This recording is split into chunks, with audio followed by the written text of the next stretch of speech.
আমার একটা secret recipe আজকে আমি আপনাদের সাথে শেয়ার করছি।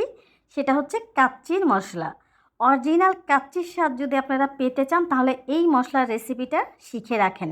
এটা শুধু কাচ্চির মশলা না, এটা আপনারা যে কোনো বিরিয়ানি বা কাবাব তৈরিতে ব্যবহার করতে পারবেন। প্রথমেই নিয়ে নিতে হবে এখানে 100 গ্রাম জিরা। অবশ্যই গ্রামের মাপে সবগুলো নিতে হবে, কাপের মাপে হবে না। 20 গ্রাম এখানে দিয়ে দেবো শাহি জিরা। শাহি জিরাটা অনেকে হয়তো বা চিনেন না, এই জন্য আমি একটু আপনাদেরকে দেখিয়ে দিলাম। এখানে আছে মৌরি, যেটাকে আমরা মিষ্টি জিরা বলি, 50 গ্রাম। তারপরে এখানে নিয়ে নেব আমি রাঁধুনি। এটা কিন্তু রাঁধুনি মশলা, 50 গ্রাম। রাঁধুনি আর জোয়ান একটা মশলা, এই দুটো কিন্তু দেখতে একই রকম।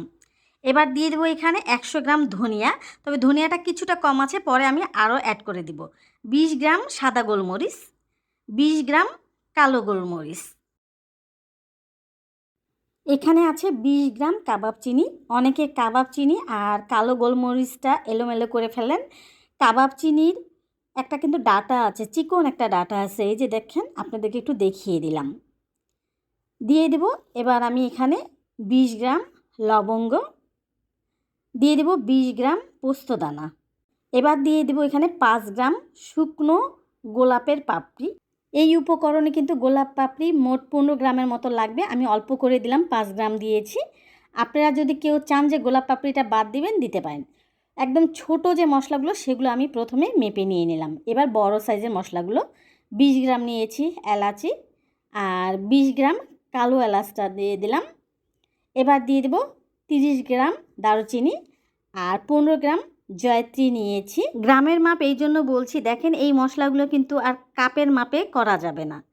এবার দিয়ে দেবো এখানে 15 গ্রাম স্টার আইনিস, স্টার মশলা যেটা, আর দিয়ে দেবো এখানে 4টা জয়ফল। জয়ফলগুলোর খোসাটা আমি ফেলে দিয়ে একটু থেতো করে নিয়েছি, এই যে দেখেন, এইভাবে খোসাটা ফেলে দেবেন। একাঙ্গি নিয়েছি 30 গ্রাম, এটাকে সুগন্ধি আদাও বলা হয়। শুকনো করে নেওয়া হয়েছে, ভিজা থাকা অবস্থায় কিন্তু এটা আদার মতনই দেখতে হয়। আদা শুট দিয়ে দিলাম 20 গ্রাম, কাঁচা আদাটা শুকিয়ে নেওয়া হয়েছে এখানে। পিপল মশলা দিয়ে দেব 10 গ্রাম। এখানে আরেকটা সিক্রেট ইনফরমেশন আপনাদেরকে দিই, অথেন্টিক তেহারিতে কিন্তু এই পিপল মশলাটা ব্যবহার করা হয়। এবার বস মশলা দিয়ে দেব 10 গ্রাম, আর যষ্টি মধু দিব এখানে 15 গ্রাম, একটু থেতো করে নিয়েছি যষ্টি মধুগুলো। এবার এখানে বহেরা আছে 50 গ্রাম, বহেরাটাও কিন্তু একটু থেতো থেতো করে দিয়ে দিব এখানে। এই যে দেখুন, আমি থেতো করে নিয়েছি।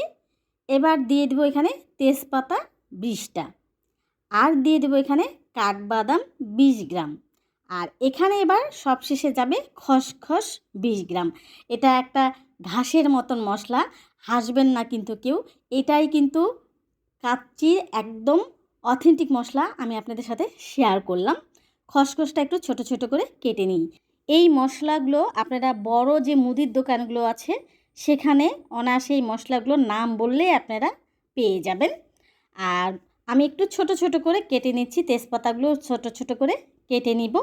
আমি টোটাল এখানে 26 আইটেমের মশলা ব্যবহার করেছি।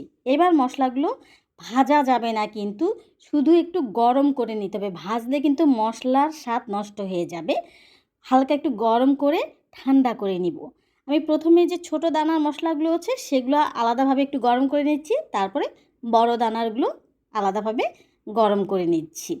তারপরে ঠান্ডা করে আমি ব্লেন্ডার জারে খুব ভালোভাবে ব্লেন্ড করে নিয়ে চালনির সাহায্যে চেলে নিব, তাহলে আমি একদম পাউডার ফর্মে এই মশলাটা পেয়ে যাব। এবার আমি আপনাদেরকে একটু মেপে দেখাচ্ছি সবগুলো মশলা দিয়ে আমার গুঁড়া মশলা কতটুকু হলো। আমি প্রথমে বাটির মাপটা মাইনাস করে নিলাম, এই যে দেখেন 394 গ্রাম এসছে। আমার মোট 420 গ্রাম গুঁড়া মশলাটা আমি পেয়েছি। এই যে দেখেন, কিছু গুঁড়া মশলা এখনও আছে, এগুলো আবার একটু ব্লেন্ডার জারে ব্লেন্ড করে তারপরে আমি চেলে নিব। আপনারা কিন্তু এই মশলাটা নর্মাল যে বাসায় মাংস রান্না করেন সেখানেও কিন্তু ব্যবহার করতে পারবেন। আর অবশ্যই যে কোনো কাচের জারে আপনারা এটা ফ্রিজের নর্মাল চেম্বারে রেখে সংরক্ষণ করবেন, দেখবেন দীর্ঘদিন ভালো থাকবে। মশলার রেসিপিটি ভালো লাগলে লাইক কমেন্ট শেয়ার করতে কিন্তু ভুলবেন না। আর কে কোথায় থেকে দেখছেন অবশ্যই কিন্তু আমাকে জানাবেন। 1 কেজি মাংসের জন্য এখান থেকে 2 চা চামচ মশলা ব্যবহার করবেন। সবাই ভালো থাকবেন।